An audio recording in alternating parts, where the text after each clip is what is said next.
Talking sports. I want Jason on the show, man. I want Jason on the show. I wanted him on because I want him to talk about. Whatchamacallit, about the Chargers. So if you want to come on, I got to switch you to the other one because I got YouTube on the other one. So if you do want to come on, you tell me. I want to talk about you with Harbaugh because that's something I want to talk about with Jason. Jason is a true Bolts fan. I'm going to always call them the San Diego Chargers. The Los Angeles Chargers just don't sound good to me. No, not at all. And I just saw this just now, just on my phone that, and Gumbo Chef just sent me, what did he send me? Meeting two Louisiana girls in the elevator. Well, we actually met one. Did we meet two? One or two? We met one. Yeah, she was from Shreveport. I'll come on. You're also getting two screaming kids. We'll do it later. Yes. Okay, we'll do that later then. Yes. Let's make that happen. Yes. Agreed. But did you guys see this? I wanted to lead. I mean, there's stuff I want to talk about. But let me lead with this. So a fantasy site fires an employee. I'm just amazed that. So an employee for a fantasy football website has been fired for being involved in a cheating scandal during a prestigious NFL playoffs tournament with a six-figure first prize. National Fantasy Football Championship. It was done. Sports Hub is the parent company for the National Fantasy Football Championship, a longtime tournament operator. Hold'em contest features a $150,000 first prize and attracted 1,521 entries. Hey, Cheryl Meyer, the realtor's on. If you need a realtor in Southern California, she's your person. Among the contestants were a group of fantasy players featured on the Ship Chasing podcast. They first spotted the issue and brought it to the attention of the tournament operators. Pete Overzet, an experienced fantasy football player, said his group found the issue while attempting to differentiate its roster from the lineup of the contestant in question. So the contestant swapped one player in both the wild card and divisional rounds of the playoffs, moves that were both approximately 20 points each to the entry, which was in fourth place after Sunday's game. An hour into the second of two wildcard games, January 20th, the user switched Mostert from the Dolphins for Aaron Jones. In the first game, Mostert ran for 33 yards and 8 carries. Well, then Jones against the Cowboys had $118 and 3 touchdowns. Jones also rushed for 108 yards the following week in their loss to the Niners. The next week, the same contestant switched out Rashee Rice for Travis Kelce after, he had 2 touchdowns in the win over the Bills, according to a source. How do you even do that stuff? The integrity. I mean, what is wrong with people, man? You gotta have some integrity.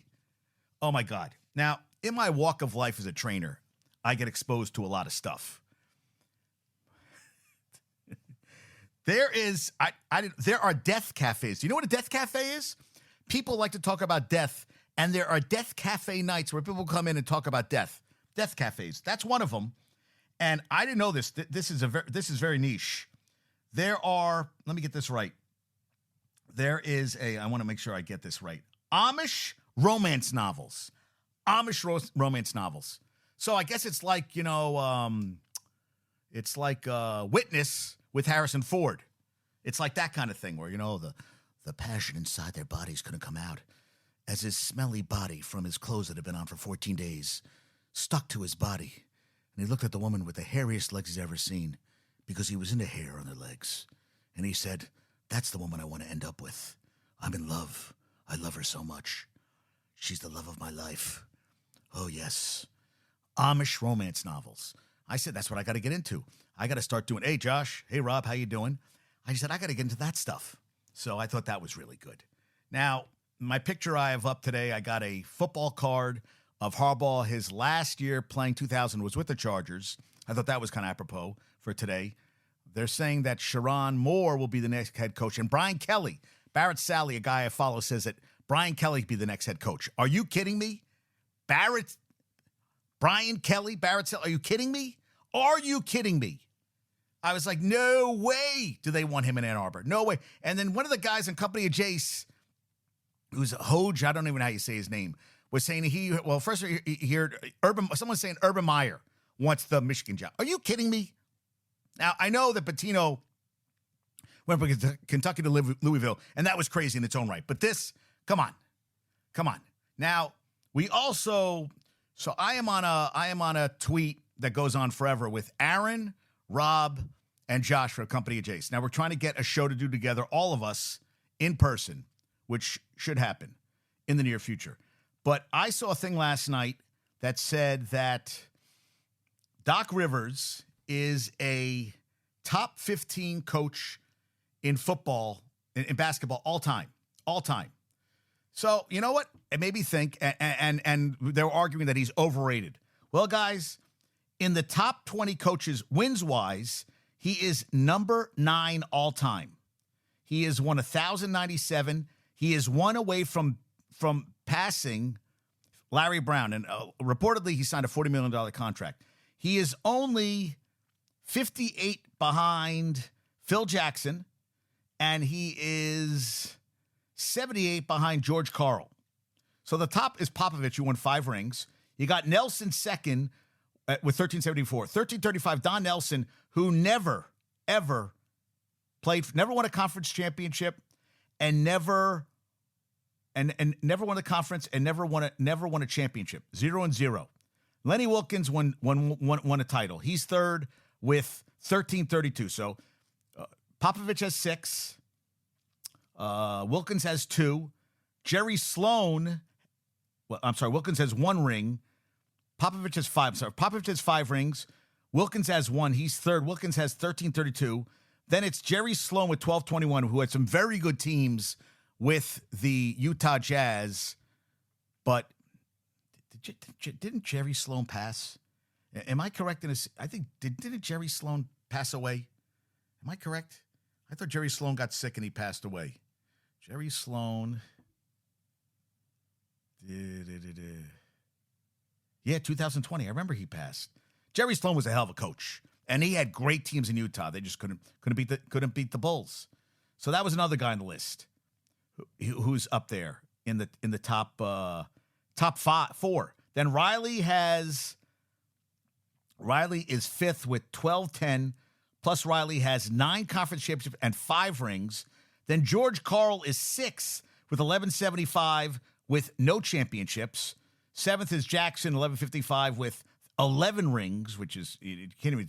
Then it's Larry Brown, who won one with the Pistons. And then it's Doc Rivers. So I would say Doc. And Rick Adelman's on the list, 1,042. And he got to a finals with the Trailblazers, never won anything. Bill Fitch won one. He only won 1 with the Celtics. I thought he won more. Then Red Auerbach is 12th. Dick Motta went to a lot of finals. Dick Motta won one, I think, if I'm correct, he won with the Bullets. And Rick Carlisle's 14th with 920. I never thought of Rick Carlisle as a great coach. And Jack Ramsey, Cotton Fitzsimmons had those great teams but never won anything with the Phoenix Suns. Gene Shue coached for a long time. He actually had more losses than wins. He had a 477 win percentage. Yeah, he's there. And then Nate McMillan has won 760 games. Eric Spoelstra is next at 19 with 728, and he's won 2. And John McLeod, who was a Knicks coach, he had some very good Sun teams, went to the finals when they lost to the Celtics in a great finals. What was that, back in 76? So I have to say to the guys, you may say he's overrated, but out of the guys on the list, the top 20, 1, 2, 3, 4, 5, 6, 7, 8, 9, 10, 11, 12 of the 20 have won titles. 8 of the 20 have not. Yeah, I want to get that right. 1, 2, 3, 4, 5, 6, 7, 8, 9, 10, 11. Yeah. 12 of the 20 won rings. 8 did not. I don't think he's overrated. I just think it takes a lot to win. We were talking about players, and everybody goes against Barkley. Barkley was a goddamn very good player. Very good player. And I feel that, think